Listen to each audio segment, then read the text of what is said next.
Hello everyone, and welcome to this week's second set of reviews. A couple days ago I talked about Coco, which is sure to be nominated for a Best Animated Feature Oscar. But there's another contender that stands a serious shot. It's the latest film from Cartoon Saloon, the studio behind The Secret of Kells and Song of the Sea, about a young girl trying to help her family in Afghanistan.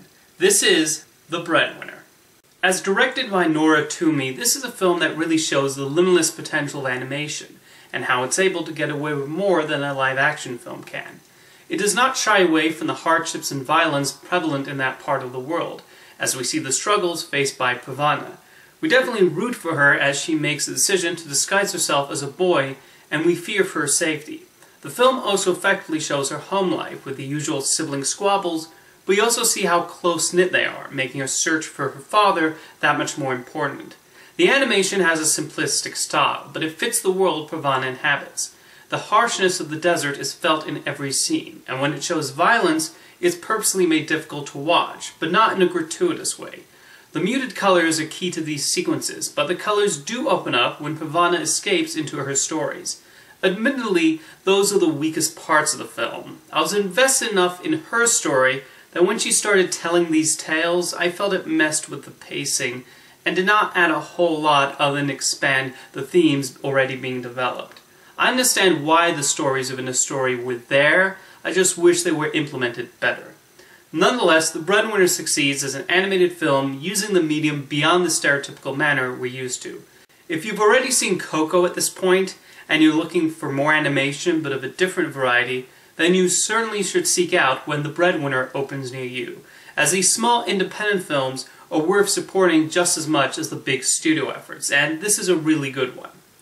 Next up is something a bit more cheerful about how Charles Dickens conjured up his famous story about a cranky miser visited by three spirits, the man who invented Christmas. I've expressed before my annoyance lately with biopics that just feel the need to go the tired cradle-to-grave format, and I would prefer ones that buck convention in that department. Thankfully, The Man Who Invented Christmas does exactly that, as it focuses on Charles Dickens writing A Christmas Carol. The best scenes involve him thinking up the book while the characters appear before him. Dan Stevens brings a lot of energy to Dickens, and while he has his flaws and outbursts, we definitely root for him to finish the book before his deadline is up. Christopher Plummer is also clearly enjoying himself as Ebenezer Scrooge. I actually find myself wanting to see him in a legitimate production of A Christmas Carol. The Man Who Invented Christmas is also wonderfully cheeky, as the filmmakers are aware how often Dickens' book has been adapted. I never even read it, and I recognize the exact quotations. That self-awareness adds a lot to the film's charm.